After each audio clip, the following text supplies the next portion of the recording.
There are some questions that you have to ask to yourself in order to help you build your philosophy of teaching statement.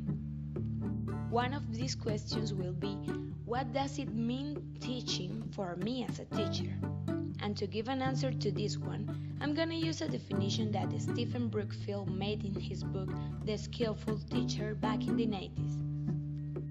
He said that teaching is about making some kind of dent in the world so that the world is different than it was before you practice your craft. Knowing clearly what kind of dent you want to make in the world means that you must continually ask yourself the most fundamental evaluative question of all. What effect am I having on students and on their learning? To this, I have to say that I don't have any more words.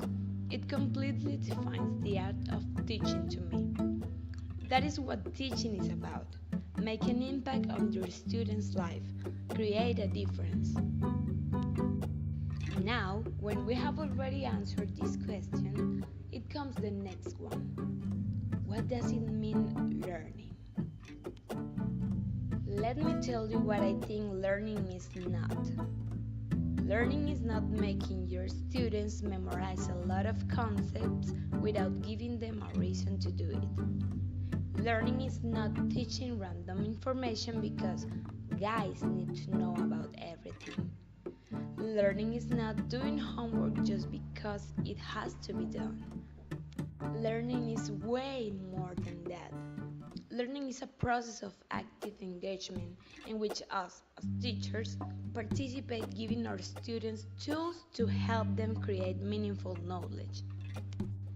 Having defined these two important concepts to build my philosophy for teaching statement, arises the question that will define my level as a teacher. How will I teach? And why will I teach that way? In my short experience teaching, I have discovered and I have selected what I consider the most important aspect about my teaching style, something relevant to the teaching learning process, and this is the motivation. Personally, this is the most important fact to have into account. In my way of teaching, I always try to have my students motivated so they can enjoy acquiring knowledge and it won't be imposed. As it is said in the cognitive theory of learning, teachers must actively engage students, otherwise, automatic processing takes over and students lose their interest in a task.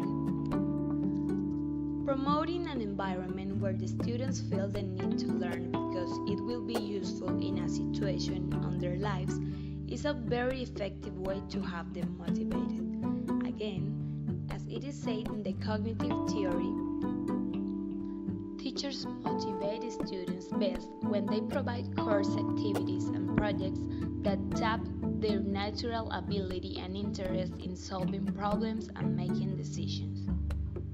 Even it is said in the humanistic theory, instructors who provide active support, encouragement, and otherwise nurture student efforts to learn from their successes and failures keep students motivated to learn. Having said this is what I have profiled as the base of my philosophy of teaching statement. Why? Because if we don't stimulate the motivation in our learners, it will be difficult to make them connect to the class and with what we want to teach to them. We are no longer the center of the interaction in class. That's our students' spot.